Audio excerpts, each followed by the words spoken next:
भारत पाकिस्तान अंतर्राष्ट्रीय सीमा के नजदीक अखनूर के पलावाला सेक्टर में तैनात सेना के जवानों ने तारबंदी के पास से संदिग्ध परिस्थितियों में घूम रहे एक व्यक्ति को पकड़ा है। पूछताछ के दौरान पता चला है कि संदिग्ध व्यक्ति बांग्लादेश का रहने वाला है। पकड़े गए संदिग्ध की दिमागी हालत ठीक नहीं है, जिसके चलते उसकी मेडिकल जांच करवाई जाएगी। सेना ने संदिग्ध व्यक्ति को आगे की कार्रवाई के लिए पलावाला पुलिस को सौंप दिया है। तलाशी के दौरान उसके पास से बांग्लादेश की करेंसी का 10 रुपए का नोट और 1 रुपए का सिक्का, 3 सिम कार्ड, बांग्लादेश की भाषा में दुकान का बिल, बांग्लादेश की शिक्षा संस्थान में पढ़ने वाले छात्रों के पहचान पत्र और एक पुरानी डायरी मिली है। प्रधानमंत्री नरेंद्र मोदी ने मऊ में रतनपुर में 3 लोकसभा क्षेत्र के प्रत्याशियों के समर्थन में जनसभा को संबोधित किया। प्रधानमंत्री मोदी ने विपक्ष पर हमला बोला और पूर्वांचल की दुर्दशा के लिए पूर्ववर्ती सरकारों को जिम्मेदार ठहराया।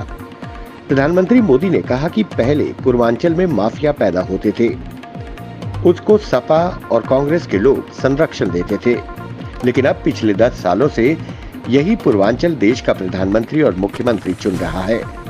प्रधानमंत्री मोदी ने लोगों से अपील की कि आने वाले 1 जून को एनडीए और भाजपा प्रत्याशियों को अपना वोट देकर देश का प्रधानमंत्री चुनने में सहयोग दें। कांग्रेस नेता राहुल गांधी ने हिमाचल प्रदेश में एक जनसभा को संबोधित करते हुए कहा कि मोदी सरकार द्वारा संविधान को बदलने की साजिश की जा रही है, लेकिन हम ऐसा नहीं होने देंगे। राहुल गांधी ने कहा कि भाजपा करोड़ों रुपए खर्च के सरकारों को गिरा रही है, पर हिमाचल में भाजपा ऐसा नहीं कर पाई। सभी भ्रष्ट लोग बीजेपी में शामिल हो गए हैं। राहुल गांधी ने आरोप लगाया कि सारा देश जानता है कि प्रधानमंत्री मोदी भ्रष्टाचारी है। इन लोगों ने इलेक्ट्रोल बॉन्ड के जरिए घोटाला किया। वहीं उन्होंने कहा कि हिमाचल के युवा सेना में भर्ती होते हैं, बॉर्डर पर जाते हैं। पहले कोई शहीद हो जाता था तो उसे शहीद का दर्जा मिलता था। मोदी ने अग्निवीर बना दिए, जिन्हें न पूरी ट्रेनिंग मिलेगी, न पेंशन, न पूरी नौकरी। हमारी सरकार बनी तो अग्निवीर योजना को बंद कर देंगे। केंद्रीय गृह मंत्री अमित शाह ने कहा कि मोदी सरकार के अगले कार्यकाल में ही देश भर में समान नागरिक संहिता लागू कर दी जाएगी। शाह ने कहा कि अगर भाजपा की सत्ता में वापसी होती है तो सभी हितधारकों से व्यापक चर्चा के बाद यूसीसी को लाया जाएगा। एक इंटरव्यू के दौरान उन्होंने कहा कि मोदी सरकार का अगला कार्यकाल कई मायनों में अहम होगा। इसी दौरान एक देश एक चुनाव को भी लागू किया जाएगा। उन्होंने कहा कि अब समय आ गया है कि जब 1 नेशन 1 इलेक्शन एक साथ हो। प्रधानमंत्री नरेंद्र मोदी ने उत्तर प्रदेश में एक जनसभा को संबोधित करते हुए इंडी गठबंधन पर जमकर हमला बोला। प्रधानमंत्री मोदी ने कहा कि याद करिए, सपा का वो जंगल राज, बहन बेटियों का घर से निकलना मुश्किल था। माँ बाप मजबूर होकर बेटियों का स्कूल कॉलेज छुड़वा देते थे। व्यापारी इस खौफ में जीते थे कि कब कौन फिरौती मांग ले, कब किसका खेत चला जाए। सरकार की जमीन तक माफियों के महल खड़े हो गए। लेकिन जब से योगी आए हैं, माहौल बदल गया, मौसम बदल गया। हमारे योगी तो अच्छों की गर्मी उतारने में एक्सपर्ट हैं। अब माफियाओं की मौज खत्म हुई, उनके महलों की जगह गरीबों के लिए घर बन रहे हैं। राजकोट के टीआरपी गेमिंग जोन में लगी आग के मामले में अब तक 27 शव बरामद किए गए हैं। सिविल अस्पताल में मृतकों का डीएनए लिया गया है। राजकोट पुलिस आयुक्त राजीव भार्गव ने ये जानकारी दी। बीते शनिवार 5 बजे भीड़भाड़ वाले गेम जोन में भीषण आग लग गई थी। 25 से अधिक लोगों को सुरक्षित बाहर निकाल दिया गया था।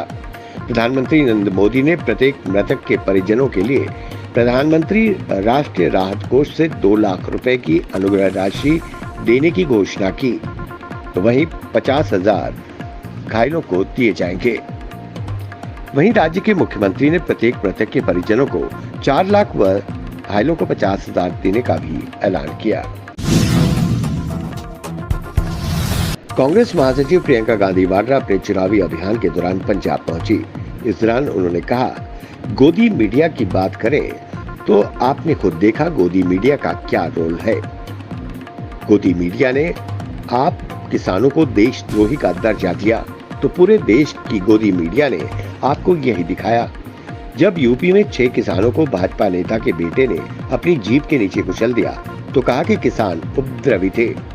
जब मैं लखीमपुर खीरी गई तो मुझे गिरफ्तार कर लिया गया, लेकिन केंद्रीय मंत्री के बेटे को गिरफ्तार नहीं किया गया। टीवी में दिखता है तरक्की हो रही है, लेकिन जीवन में तरक्की नहीं दिख रही। यहाँ की इंडस्ट्रीज को धीरे धीरे खत्म किया जा रहा है। केरल इन दिनों गंभीर आर्थिक संकट से गुजर रहा है। अब केंद्र सरकार मदद के लिए आगे आई है। केंद्रीय मंत्री राजीव चंद्रशेखर ने अपने सोशल मीडिया एक्स अकाउंट पर लिखा, प्रधानमंत्री मोदी की सरकार केरल सरकार को आर्थिक संकट से निकालने के लिए सामने आई है और दिसंबर 24 तक केरल को 21,253 करोड़ रुपए उधार देने की मंजूरी दे दी है। केंद्र सरकार का ये कदम ऐसे समय में सामने आया है जब केरल गंभीर आर्थिक संकट से जूझ रहा है।